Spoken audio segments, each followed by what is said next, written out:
మరి నేను పెడతాను అంటే పెట్టుకోను అంటాడు. Same story repeats in so many pilgrim places. ఎందుకంటే వీళ్ళు అసలు హిందువులు కాదు, గోర్లు. కాబట్టి ఈ తిలకధారణ అనేది కేవలం పొట్టకే తప్ప వాళ్ళకి స్వామివారి గారు భక్తి కాలేదు. అలాగే ఇదివరకు ప్రతి ఎంప్లాయ్ ఆఫ్ టీటీడీ శనివారం నాడు తెల్ల వస్త్రాలు తిలకధారణ ఉండేది. మా యొక్క అభిలాష ఏమిటంటే, నువ్వు ఆఫీస్కి వెళ్తే అది వేసుకుంటావా మెల్లో? ఎందుకు వేసుకుంటావు?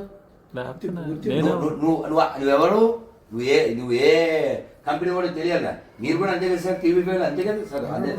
సో వై నాట్ స్వామివారి శుభ తింటున్నప్పుడు స్వామివారి తిలకధారణ ఎందుకు చేయదు? ప్లీజ్ సార్, నెమ్మదిగా అయినా. ఎందుకంటే మనం ఎవరిని బలవంతం చేయడం లేదు, వారు స్వామివారి దగ్గర స్వీకరిస్తున్నారు. When you take salary from someone you must loyal to them, nothing wrong. నువ్వు అక్కడ ఉద్యోగం కాదు, అది సేవ. నీకు అక్కర్లేదంటే వేల మంది రెడీగా ఉన్నారు, లక్షల మంది రెడీగా ఉన్నారు. ఎవరు లేకపోయినా వెంకటేశ్వర అక్కడ ఉంటాడు. సార్ ఈ 4 పాయింట్ చెప్పేస్తాను సార్.